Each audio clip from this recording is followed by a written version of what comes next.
Assalamu alaikum everyone. This is Saddam Hussain Magsi and I welcome you all once again on the platform of Torchbearer Academy. Please let me know in the chat box, am I audible to all of you?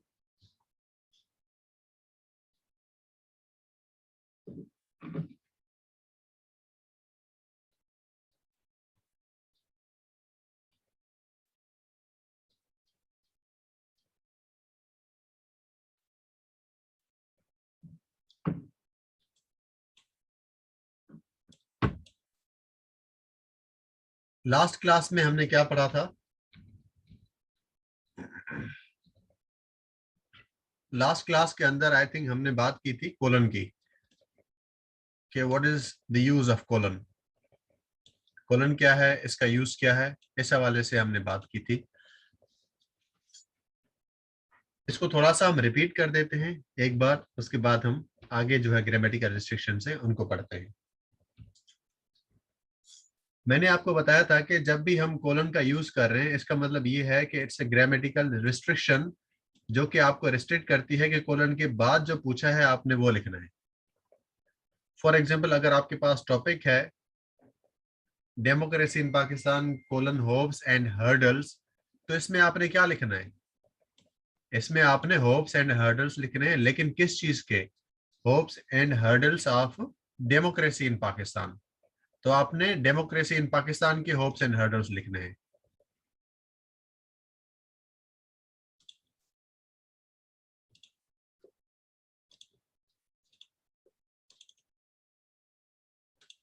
जैसे आपके पास topic है democracy in Pakistan, तो इसमें आपने क्या लिखने हैं? Hopes and hurdles लिखने हैं। लेकिन टॉपिक आपका क्या है? Hopes and hurdles of what? Hopes and hurdles of democracy in Pakistan. तो आपने हर्डल्स एंड होप्स तो लिखने ही लिखने हैं, लेकिन कोलन के पहले आपके पास जो वर्ड्स हैं वो क्या है? Democracy in Pakistan. It means आपने hopes of democracy in Pakistan लिखने हैं एंड आपने लिखने हैं hurdles of democracy in Pakistan. तो इसी तरह से अगर आपके पास टॉपिक आ जाता है, फॉर एग्जांपल टॉपिक है आपके पास पोलराइज्ड पॉलिटिक्स,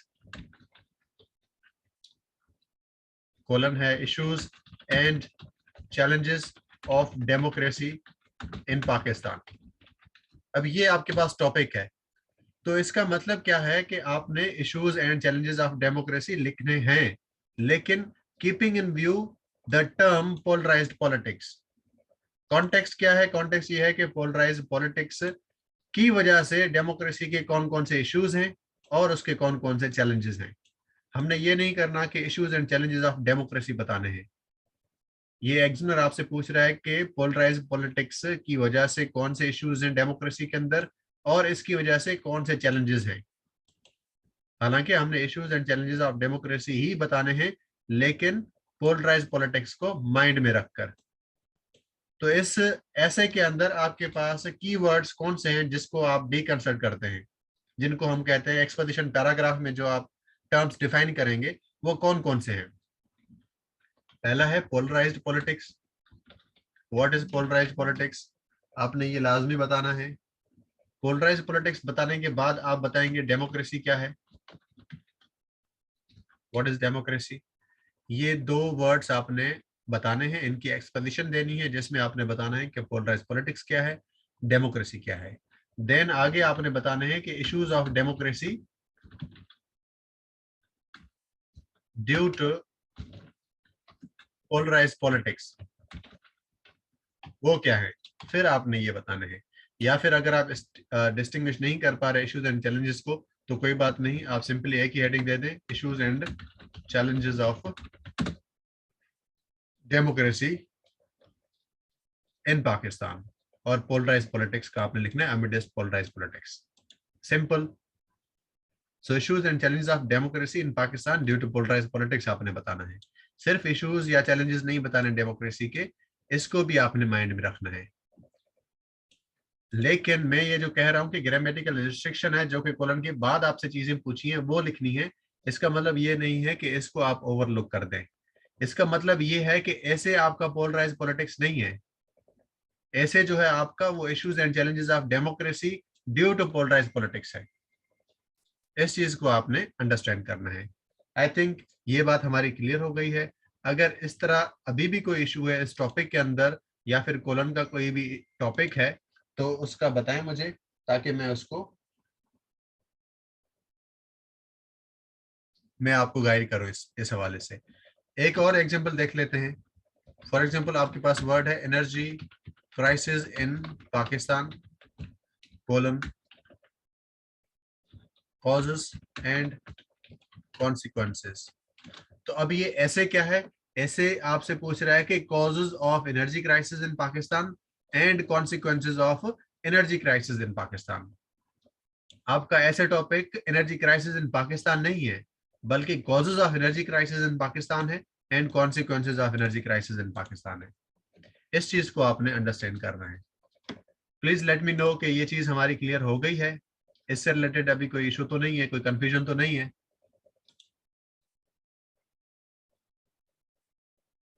चलें जी, ये चीज हमारी क्लियर हो गई है। अब यहां से हम आगे मूव करते हैं।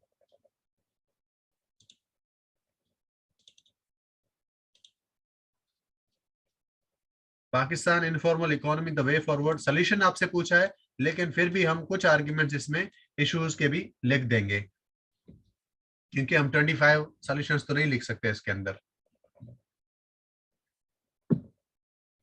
तो इसमें हम थोड़े बहुत जो है 2-3 आर्ग्यूमेंट्स हम लिख देंगे कि इकोनॉमी के इश्यूज हमारे क्या है इनफॉर्मल के, और फिर उसका वे फॉरवर्ड क्या है।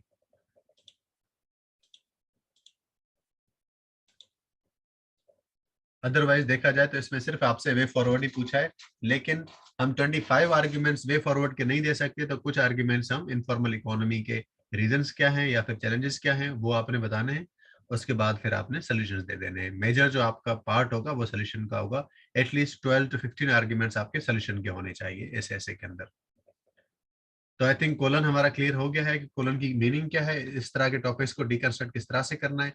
सेमी कोलन आ जाता है तब भी बात एक ही है। उसके बाद देखते हैं हाइफन को। ये जो हाइफन है इसका क्या मतलब है।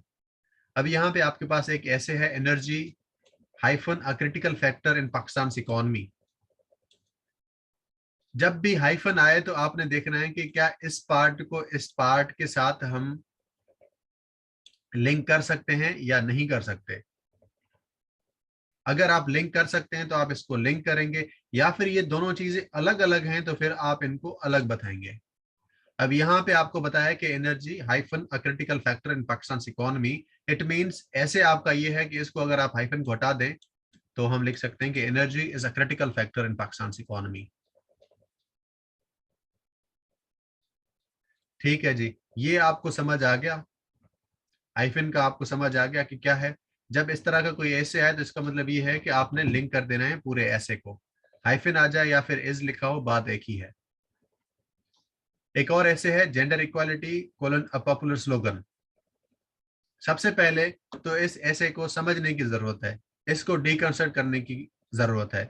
जेंडर इक्वालिटी पे ऐसे नहीं आया आपका, यहाँ पे जेंडर इक्वालिटी ऐसे नहीं है।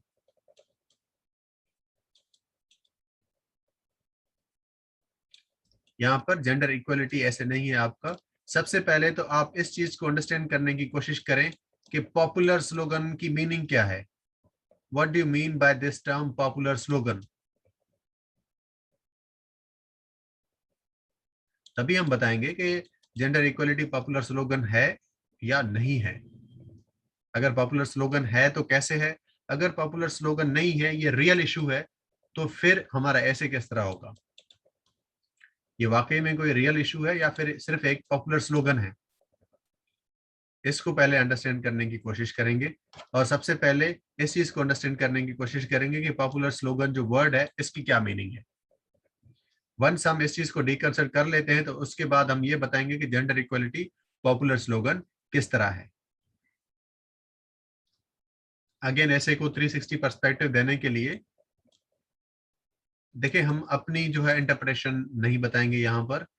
अगर हमने कहीं पे पढ़ा है इससे रिलेटेड, कोई रिसर्च आर्टिकल्स पढ़े हैं, कोई आपने किताब में पढ़ा है, किसी इंडिविजुअल ने इसको जो है कोट किया है, तो तभी आप उसकी इंटरप्रिटेशन निकालें। अगर आप अपनी इंटरप्रिटेशन निकाल रहे हैं तो इससे बेहतर है कि आप इस ऐसे को टॉपिक को आप अटेम्प्ट नहीं करें, क्योंकि इसका जो एम्बिट है बहुत ज्यादा नैरो कर दिया है। कि gender equality is a popular slogan. बस आपने सिर्फ इस एस्पेक्ट पे लिखना है कि how it is a popular slogan. बहुत नैरो करके आपसे एक डायमेंशन पूछी हुई है, और इससे रिलेटेड मुझे नहीं लगता कि स्टूडेंट्स के पास सफिशिएंट नॉलेज होती है कि 2500 वर्ड से सिर्फ इस पे लिख सकें।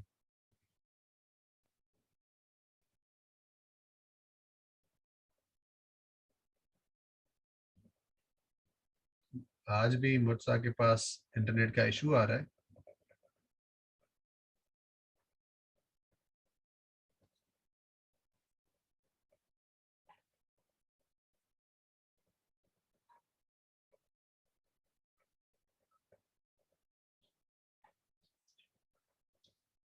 यहां से हम लोग आगे मूव करते हैं। अभी तक इससे रिलेटेड कोई कंफ्यूजन तो नहीं है। आई थिंक काफी चीजें आपकी क्लियर हो गई हैं। उसके बाद है क्वेश्चन मार्क। सबसे इंपॉर्टेंट जो ऐसे है वो है आपका क्वेश्चन मार्क का, क्योंकि मेजॉरिटी ऑफ द स्टूडेंट्स दो तरह के ऐसे को मिस इंटरप्रेट करते हैं। एक आपका ऐसे है कोलन वाला, और दूसरा है क्वेश्चन मार्क वाला। ज्यादा आजकल जो सवाल आ रहे हैं आपके, या तो क्वेश्चन मार्क के हैं या फिर कोलन वाले एसेज हैं। इनवर्टेड कॉमास बहुत आसान है, इसको भी हम देख लेंगे। इन एसेज को समझना बहुत ज्यादा जरूरी है, और इनको डिकंस्ट्रक्ट करना बहुत ज्यादा जरूरी है। अगर आप इनको सही से डिकंस्ट्रक्ट नहीं करते तो एग्जामिनर आपको बिल्कुल ही जीरो स्कोर दे देता है। अब क्वेश्चन मार्क अगर किसी भी ऐसे के अंदर हो, तो उस ऐसे को हम अटेम्प्ट किस तरह से करेंगे। फॉर एग्जाम्पल, अगर आपके पास है is colonial mentality impeding Pakistan progress. Impeding का मतलब है कि रुकावट है, रोक रहा है पाकिस्तान की प्रोग्रेस को। क्या कॉलोनियल मेंटालिटी पाकिस्तान की प्रोग्रेस को रोक रहा है? It's a question. अब जब भी आपके पास क्वेश्चन आएगा तो definitely we have to take a stance. Stance तो हम लेंगे ही, लेकिन वो स्टांस किस तरह का होगा? जो हमारा स्टांस होगा उसको प्रूव कैसे करेंगे? जो हमारा स्टांस नहीं होगा उससे रिलेटेड जो आर्ग्यूमेंट्स हैं उनको टैकल कैसे करेंगे? ऐसे इज ऑल अबाउट 360 पर्सपेक्टिव। ऐसे की एक क्वालिटी ये है कि it must be multi dimensional. जितनी ज्यादा डायमेंशंस उसके अंदर कवर की गई हों उतना ज्यादा बेहतर होगा। अब मल्टी डायमेंशनल का मतलब ये नहीं है कि आप देखने की कोशिश करें सोशल एस्पेक्ट से, आप एडमिनिस्ट्रेटिव एस्पेक्ट से देख लें, आप इकोनॉमिक जो है एस्पेक्ट से देख लें। ये मल्टी डायमेंशनल अप्रोच नहीं है। ये एक ही एस्पेक्ट आप बता रहे होते हैं डिफरेंट डिफरेंट एस्पेक्ट्स में। आप सोशल एस्पेक्ट सेम इशू का बता देते हैं, आप इकोनॉमिक बता देते हैं, आप पॉलिटिकल बता देते हैं, लेकिन डायमेंशन आपकी एक ही रहती है। ये मल्टी डायमेंशनल नहीं हुआ, it's just one dimension, one aspect. तो मल्टी डायमेंशनल आपने अप्रोच रखनी है, वो कैसे होती है उसको भी हम देखेंगे। अब आपके पास सवाल ये है कि is colonial mentality impeding Pakistan progress. सबसे पहले आपने स्टांस लेना है, आपने माइंड में ये चीज क्लियरली लेकर आनी है कि whether you agree with this और यू डिसअग्री विद दिस। आपने क्लियरली बताना है कि हाँ कॉलोनियल मेंटालिटी पाकिस्तान की प्रोग्रेस को हैम्पर कर रही है या फिर हैम्पर नहीं कर रही। आपका स्टांस क्लियर होना चाहिए, बीच का स्टांस आपका नहीं होगा। वंस आपने स्टांस ले लिया तो उसके बाद एक और पर्सपेक्टिव भी इसके अंदर ऐड होगा, और फिर हम आगे बात करेंगे कि थीसिस स्टेटमेंट इसकी कैसे बनाएंगे। अब ये नहीं करना आपने कि आप इंट्रोडक्शन लिखें, इंट्रोडक्शन के बाद आप बताएं कि कॉलोनियल मेंटालिटी जो है इम्पेड कर रही है पाकिस्तान की प्रोग्रेस को, जिसमें आपने 6-8 आर्ग्यूमेंट्स बता दिए। फिर आपने कहा कि नहीं, कॉलोनियल मेंटालिटी पाकिस्तान की प्रोग्रेस को इम्पैक्ट नहीं कर रही, 6 आर्ग्यूमेंट्स आपने उसके लिख दिए। 6 आपने ये लिखे, 6 लिखे आपने ये, तो ये ऐसे में आ गया 0। ये 6 में कट हो गया ना, 6 - 6 = 0। ऐसे बिल्कुल नहीं करना आपने कि you don't need to discuss both the sides. दोनों साइड्स डिस्कस नहीं करनी आपने। साइड आपकी एक ही होगी। जो दूसरा साइड होगा आपका, उसके हम कुछ पर्सपेक्टिव्स, कुछ पॉइंट्स ऐड करेंगे। वो हम किस तरह से करेंगे इसको हम आगे जाके देखेंगे, और इस क्वेश्चन की, इस ऐसे की आउटलाइन भी मैं आपको पूरी बनवाऊंगा। और इस तरह के जो ऐसेज हैं, आज मैं कोशिश करता हूं कि आपको एक ऐसे की आउटलाइन भी बनाना सिखा देता हूं मैं, इसी से रिलेटेड ही। उसके बाद हमारे पास एक और चीज है कॉमा। जब भी आपके पास क्वेश्चन पेपर आए तो उसमें आपने देखना है कॉमा। कॉमा जब भी किसी ऐसे के अंदर हो तो उसको हम डिकंस्ट्रक्ट कैसे करेंगे। अभी तक हमने देखा है कोलन, हाइफन, क्वेश्चन मार्क, ये तीनों एसेज आपके आई थिंक क्लियर हैं। अब आपके पास है कॉमा। जब आपके पास कॉमा आ जाए तो फिर क्या करना है? जब आपके पास कॉमा आ जाए तो अगेन आपने दो चीजें माइंड में रखनी है कि कॉमा के बाद पार्ट जो है उसको पहले पार्ट से लिंक करना है, या दोनों पार्ट्स अलग अलग हैं, या सेम तरीके से पूरे ऐसे को लेकर चलना है। जैसे आपके पास एक ऐसे ये रहा कि more and more military engagements by the UN, is the world moving towards peace. यहाँ पर दो आपके पास पंक्चुएशन मार्क्स हैं, एक है कॉमा और एक है आपके पास क्वेश्चन मार्क। अब कॉमा भी है, क्वेश्चन मार्क भी है, तो इस तरह के ऐसे को आप किस तरह से अटेम्प्ट करेंगे? ये इसका पहला पार्ट है, more and more military engagements by the UN, this is your first part. Second part is the world moving towards peace, this is your second part. पहले पार्ट में कॉमा यूज किया गया है, सेकंड पार्ट में question mark है। तो अब हम इसका स्टांस किस तरह से लेंगे? Again it is very simple. जब भी कॉमा आए तो आपने ऐसे को दो पार्ट्स में डिवाइड करना है। पहला पार्ट होगा आपका कि more and more military engagements by the UN, this is your first part. Second part है क्वेश्चन मार्क, सेकंड पार्ट आपका क्वेश्चन है। तो पहले आप बताएंगे yes there are more and more military engagements by the UN, then is the world moving towards peace? Again you will agree or you will disagree, या तो आप agree करेंगे या तो आप डिसअग्री करेंगे। अब ये जो ऐसे है आपका, ये काफी टेक्निकल भी है। टेक्निकल किस तरह से है ऐसे? इस ऐसे को स्टूडेंट्स अटेम्प्ट करते हैं तो लिख के आ जाते हैं कि यूएन की पीस कीपिंग फोर्सेस हैं, पीस मेकिंग फोर्सेस हैं जो कि डिफरेंट रीजन्स के अंदर जाती हैं, वॉर टॉर्न रीजन्स के अंदर जा रही हैं। उसकी प्रेजेंस की वजह, उसके प्रेजेंस होने के बावजूद भी world is not moving towards peace, this is not right, this is not correct. More and more military engagements by the UN में ये सिर्फ पीस कीपिंग फोर्सेस एक एस्पेक्ट है। यहां पर तो एक्चुअली ये पूछा जा रहा है आपसे कि ये जो यूएन अलाउ करता है वर्ल्ड स्टेट्स को या फिर ऑर्गेनाइजेशंस को कि वो कहीं पे इंटरवीन करें ऑन ह्यूमैनिटेरियन ग्राउंड्स, या फिर डिफरेंट ग्राउंड्स के ऊपर वो वहां पे इंटरवीन करें और उनको वो लीगलाइज कर देता है। इसका मतलब ये है, फॉर एग्जांपल नेटो फोर्सेस अगर सीरिया के अंदर हैं, नेटो फोर्सेस अगर अफगानिस्तान के अंदर हैं, तो इनको अलाउ किसने किया है भाई? यूएन ने।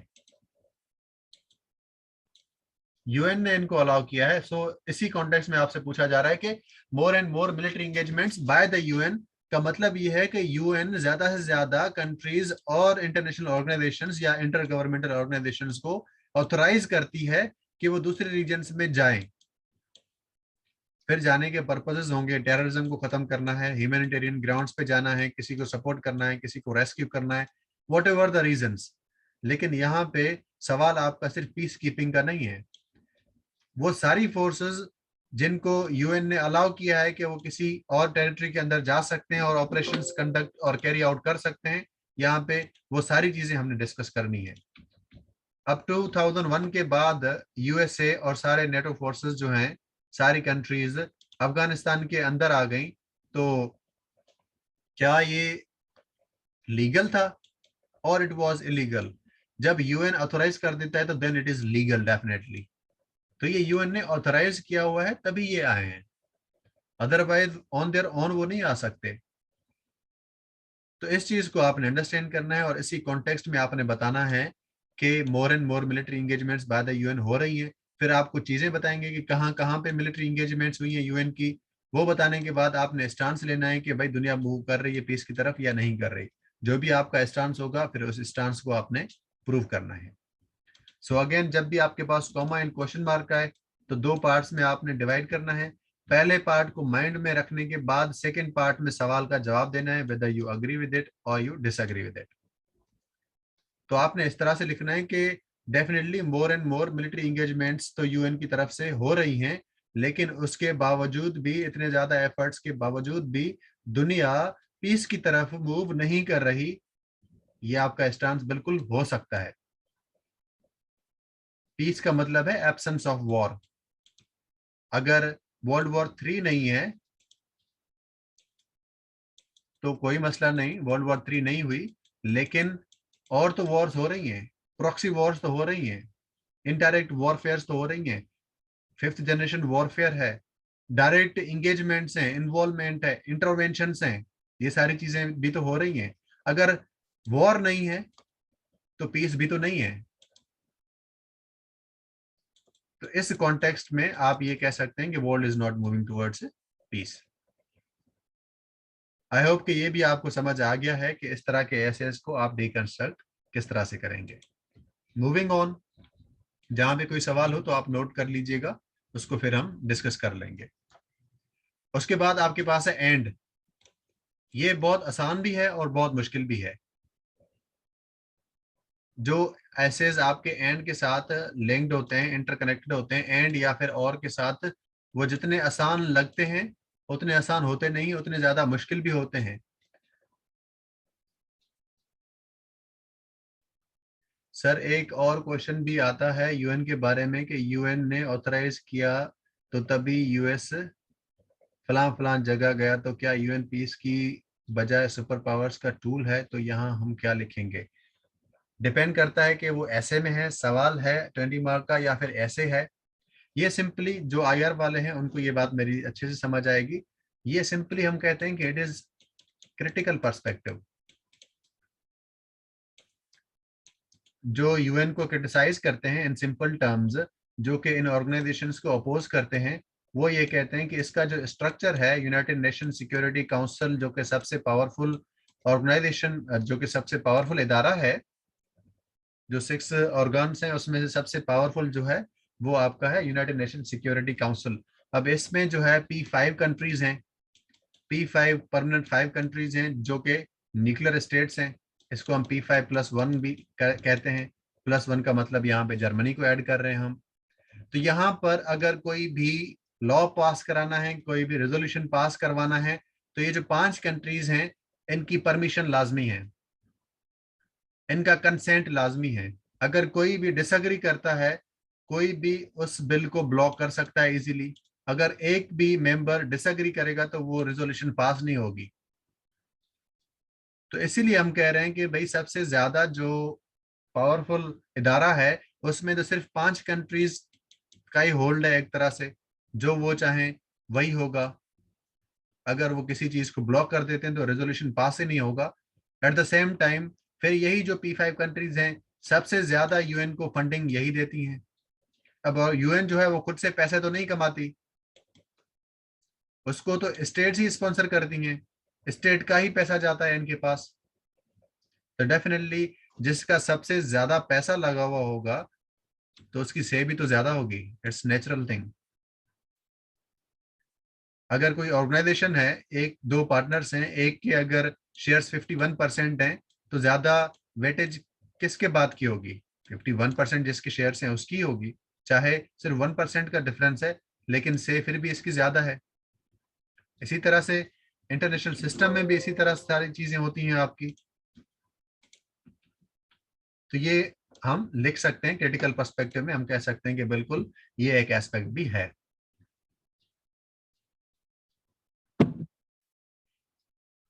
और ये जो इंटरनेशनल ऑर्गेनाइजेशंस हैं ये काफी फेवरेबल रही हैं इन बड़ी स्टेट्स के लिए, कोई बड़ी बात नहीं है, उन्होंने ही बताए हैं इदारे ये भी। देन उसके बाद आपके पास है लुक फॉर एंड और या तो आप इसको देखें या तो फिर आप एंड को देखें। दो तरह के आपके पास ऐसे आते हैं। अब ये आपके पास एक ऐसे है, the threat of global warming and the ways to counter it, and के साथ कनेक्टेड है। पहला पार्ट है आपका थ्रेट बताएं ग्लोबल वार्मिंग का, सेकंड पार्ट है इसको काउंटर कैसे करना है ये आप बताएं। इसके अलावा इस चीज को भी आप अपने माइंड में रखें कि हम तैयार जो करते हैं एसेस वो इसी तरह से करते हैं, कॉजेज, कॉन्सिक्वेंसेज, सॉल्यूशंस। तो आप इनके अल्टरनेटिव्स ढूंढें। हमें कहीं ना कहीं कॉजेज और कॉन्सिक्वेंसेज और सॉल्यूशंस ही लिखने होते हैं हर ऐसे के अंदर, लेकिन आपकी हेडिंग्स इस तरह नहीं होनी चाहिए। अब ये जो फर्स्ट पार्ट है थ्रेट ऑफ ग्लोबल वार्मिंग, इसमें हम क्या लिखेंगे? इसमें हम कॉजेज एंड इम्पैक्ट दोनों दोनों मिलाकर ही लिखेंगे।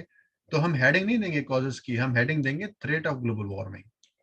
फिर उसको हम डिवाइड कर सकते हैं थ्रेट को कि कौन कौन से थ्रेट्स हैं, कौन सा थ्रेट है बड़ा। फिर हम उसमें कॉजेज एंड कॉन्सिक्वेंसेस को मिलाकर या फिर अलग अलग करके भी आर्ग्यूमेंट्स वही सेम लिखने वाले हैं, लेकिन अगेन हमारी जो हेडिंग होगी वो थ्रेट ऑफ ग्लोबल वार्मिंग होगी। उसके बाद सेकेंड पार्ट होगा कि इसके सोल्यूशंस क्या हैं, ways to counter global warming. बस आपने आर्ग्यूमेंट्स देने हैं, 8 से मैं कहूँगा 8 से 10 आर्ग्यूमेंट्स आप थ्रेड के बताएंगे, 8 से 10 आर्ग्यूमेंट्स आप सोल्यूशन के बताएंगे, एक कंक्लूजन होगा आपका, एक इंट्रोडक्टरी पैराग्राफ होगा, एक एक्सप्लेनेशन पैराग्राफ होगा जिसमें आप बताएंगे कि व्हाट इज ग्लोबल वार्मिंग, और आपका पूरा ऐसे हो जाएगा। अब इसमें स्टूडेंट्स क्या करते हैं, स्टूडेंट्स जो थ्रेड बताते हैं वो ज्यादा वो टेक्निकल एस्पेक्ट को डिस्कस कर रहे होते हैं। ये भी एक गलत अप्रोच है कि आप सिर्फ और सिर्फ टेक्निकल या फिर साइंटिफिक एस्पेक्ट को डिस्कस नहीं करेंगे। ऐसे तो आपका मल्टी डायमेंशनल होना चाहिए, लेकिन आप सिर्फ एक एस्पेक्ट को डिस्कस कर रहे होते हो। फॉर एग्जांपल, आप थ्रेट ऑफ ग्लोबल वार्मिंग में क्या लिखते हो, rise of sea level, chlorofluorocarbons का राइज, इंडस्ट्रियलाइजेशन, फिर जो इंडस्ट्रीज हैं या फिर कार्स हैं वहां से जो एमिटिंग होती है कार्बन डाइऑक्साइड का इंक्रीज होना, प्लांटेशन फॉरेस्टेशन का डिक्रीज हो जाना, ये सारे आप थ्रेड्स लिखते हो। लेकिन इसके अलावा और भी तो थ्रेड्स हैं। फॉर एग्जांपल स्टेट्स, वो स्टेट्स जो कि कहती हैं कि global warming is a hoax, it's a myth, ये भी तो एक बहुत बड़ी थ्रेट है कि स्टेट मानने के लिए तैयार ही नहीं है कि ग्लोबल वार्मिंग एग्जिस्ट करती है। फिर वो स्टेट्स जो कि ग्रीड के लिए कोल को ज्यादा से ज्यादा यूज कर रही हैं और नॉन रिन्यूएबल की तरफ आ ही नहीं रही, तो ये भी तो एक थ्रेट है। जो इंडस्ट्रीज हैं जो कि सबसे ज्यादा पोल्यूशन में कंट्रीब्यूट कर रही हैं वो भी तो एक तरह से थ्रेट ही हैं। फिर जो अग्रीमेंट्स बनाए हुए हैं उनकी इम्प्लीमेंटेशन भी नहीं हो रही, ये भी एक तरह से ग्लोबल वार्मिंग का थ्रेट है। उसके अलावा ग्लोबल वार्मिंग की वजह से एक तरह से इंस्टीट्यूशनल रिफ्ट भी क्रिएट होता है, एक टर्मोइल भी क्रिएट होता है, एक इम्बैलेंस भी क्रिएट होता है। अब आप पूछेंगे कि sir institutional imbalance, institutional imbalance का मतलब ये है सिविल मिलिट्री रिलेशंस, जहां पे एक इदारा ज्यादा पावरफुल हो जाए as compared to the other one. अब आप पूछेंगे सर ग्लोबल वार्मिंग का सिविल मिलिट्री रिलेशंस के साथ क्या ताल्लुक है। बिल्कुल ताल्लुक है, अभी मैं आपको बताता हूँ कैसे। जब भी पाकिस्तान के अंदर फ्लड्स आते हैं, जब भी पेंडेमिक आता है, जब भी क्राइसिस की सिचुएशन होती है, जब भी लॉ एंड ऑर्डर सिचुएशन खराब हो जाती है, जब भी पुलिस फेल हो जाती है, तो उसके बाद सबसे पहले किस चीज को बुलाया जाता है, किसको बुलाया जाता है। अभी जो पेंडेमिक हुआ था और पेंडेमिक की वजह से जो पाकिस्तान नेशनल से बाहर थे, फॉरेन में थे, वो क्या कह रहे थे, वो किसको पुकार रहे थे, चीफ ऑफ आर्मी स्टाफ को।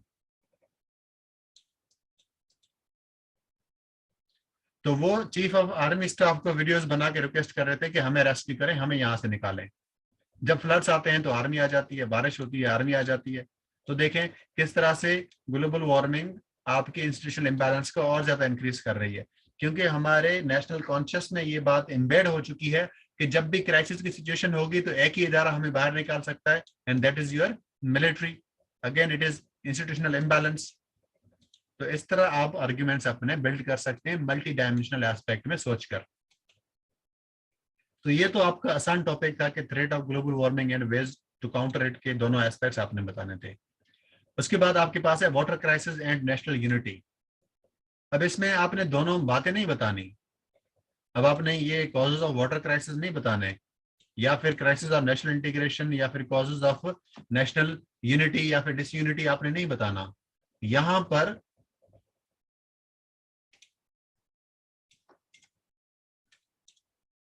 ओके जी, वॉइस का इशू आ रहा था। अब मुझे बताएं कि मेरी वॉइस अभी क्लियर है।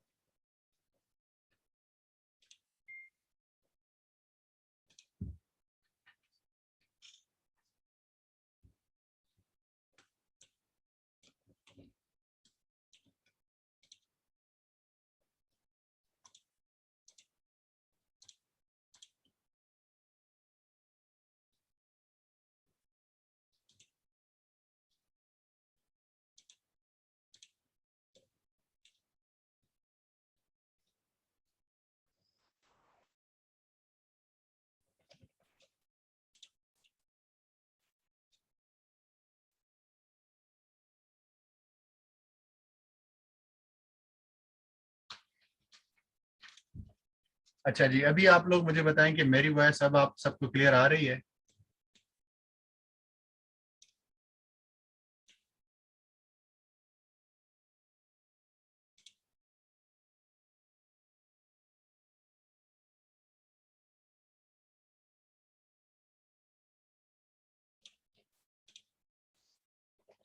अच्छा जी, अब आप लोग मुझे बताएं कि मेरी वॉइस क्लियर आ रही है आप सबको, या स्टिल वॉइस इशू है?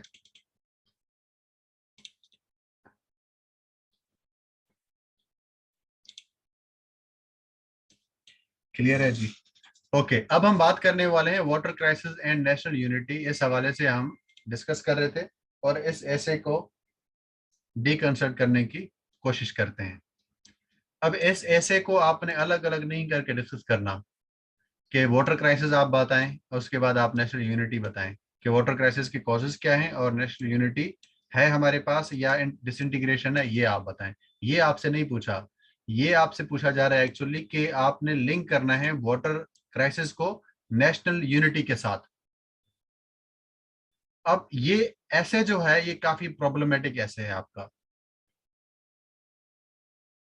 2020 में आपके पास एक और ऐसे आया था इसी तरीके का ही, सिमिलर था बिल्कुल, कॉन्टेक्स्ट डिफरेंट है लेकिन उसमें भी आपने लिंक ही करना है, लिंक ही स्टेब्लिश करना था।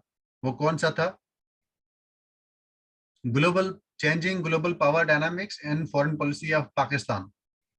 इसमें आपने दोनों साइड्स डिस्कस नहीं करनी थी, इसमें आपने बताना है, लिंक स्टेब्लिश करना है आपने कि ग्लोबल पावर डायनामिक्स चेंज हो रहे हैं and foreign policy of Pakistan के साथ लिंक स्टेब्लिश होगा। अब यहाँ पर सवाल पैदा ये होता है कि ये जो लिंक हम एस्टेब्लिश करेंगे वो किस तरह एस्टेब्लिश करेंगे, हमारा स्टांस क्या होगा। तो यहाँ पर ट्रिकी भी हो जाता है, कभी कभी हम सही लिंक एस्टेब्लिश कर पाते हैं, कभी हम हमसे गलती हो जाती है, कभी हम सही डीकंस्ट्रक्ट कर पाते हैं एग्जामिनर को, पेपर को, क्वेश्चन को, कभी हम नहीं कर पाते।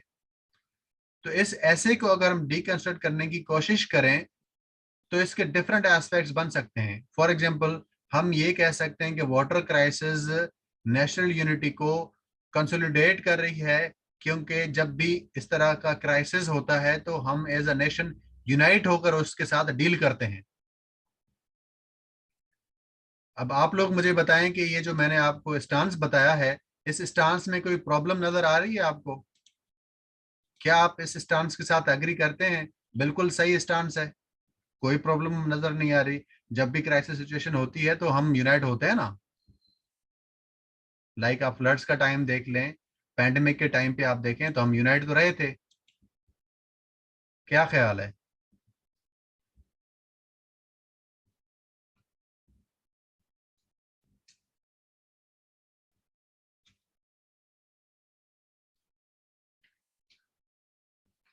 अच्छा जी, तलहा कह रहे हैं कि डिसएग्री करते हैं ये इस स्टांस के साथ।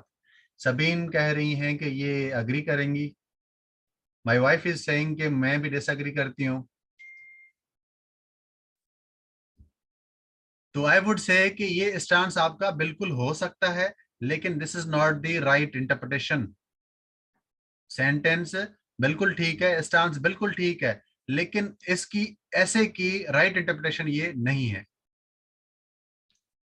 अब देखें, एक्चुअल में इसका स्टांस ये होगा कि वाटर क्राइसिस की वजह से नेशनल यूनिटी हमारी थ्रेटन हो रही है, नेशनल यूनिटी हमारी अंडरमाइन हो रही है due to the water crisis. Water crisis is posing a great threat to our national unity and solidarity. ये आपका स्टांस होगा। Now how water crisis is posing a threat over national unity, इसके ऊपर पूरा ऐसे आपने बिल्ड करना है। तो आपने सारे इश्यूज बताने हैं, प्रोविंसेस के, इंडिविजुअल्स के, फेडरेशन के, इंटरनल इश्यूज, एक्सटर्नल इश्यूज, जो भी हैं सारे आपने बताने हैं। लेकिन topic is not water crisis और national unity, it is actually water crisis is a grave threat to national unity and solidarity. ये आपका स्टांस होगा कि वाटर क्राइसिस कैसे एक बहुत बड़ा थ्रेट है हमारी नेशनल यूनिटी को। काउंटर पर्सपेक्टिव हम सिर्फ क्वेश्चन मार्क के ऐसे में देंगे, इस तरह जो एसेज हैं उनमें हम काउंटर पर्सपेक्टिव नहीं देंगे। ये बात भी आप माइंड में रखिएगा कि काउंटर पर्सपेक्टिव सिर्फ ऐसे के अंदर होगा और उसमें काउंटर पर्सपेक्टिव हम कैसे फॉर्म करेंगे, इसको भी हम देखते हैं। तो आप लोग काइंडली मुझे ये बताइए कि ये आपको टॉपिक समझ आ गया, water crisis and national unity का? समझ आ गया कि डीकंस्ट्रक्ट किस तरह से होगा?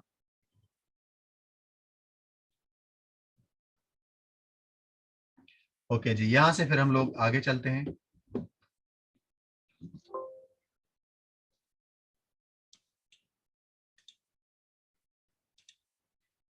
आज मैं ऐसे ही फेसबुक यूज कर रहा था, तो वहां पे एक कमेंट देखा मैंने।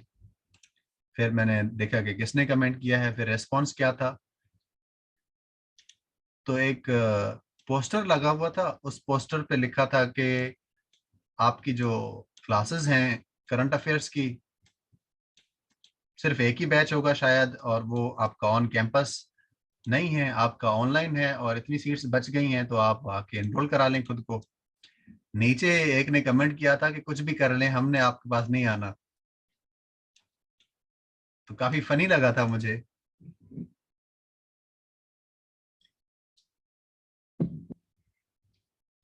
कि भाई टीचर की स्ट्रेंथ स्टूडेंट्स ही होते हैं। अगर स्टूडेंट्स ही ऐसा करना स्टार्ट कर दें तो फिर जरूर कोई ना कोई मसला लाजमी होगा। और ये भी नहीं है, काफी रिनोन टीचर के उस पे ये कमेंट था।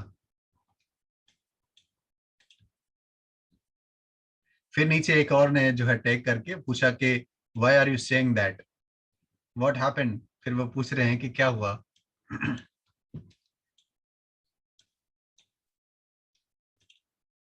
फिर आगे फिर क्या रिप्लाई आया, फिर देन आई डोंट नो।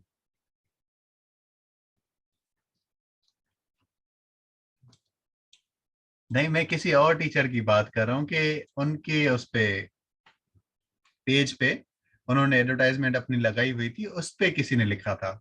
मैं अपनी बात नहीं कह रहा, किसी और टीचर की बात हो रही थी। ओके जी, water crisis and national unity को आपने लिंक करना है। आगे चलते हैं। एक और ऐसे है आपका, ये भी काफी टेक्निकल ऐसे है। इसको देखने की कोशिश करते हैं कि इस तरह ऐसे आपका डीकंस्ट्रक्ट कैसे होगा। लेट सपोज आपका ऐसे है, privatising higher education hyphen generating knowledge और making money for the opulent. Opulent का मतलब है वेल्दी, जो रिच लोग हैं उनकी बात हो रही है। तो ये कह रहे हैं कि जो हायर एजुकेशन है उसको हम प्राइवेटाइज कर रहे हैं, तो इसकी वजह से नॉलेज क्रिएट हो रही है या फिर इसकी वजह से सिर्फ अमीर लोगों के पैसे बन रहे हैं। अब अगेन इस ऐसे में आपके पास एक तो हाइफन है और दूसरा आपके पास और लिखा हुआ है। इसीलिए मैं आपको कहता हूं कि टेक योर टाइम, 10 मिनट लगे 15 मिनट लगे, आप टॉपिक को डिकंस्ट्रक्ट करें। वंस आपने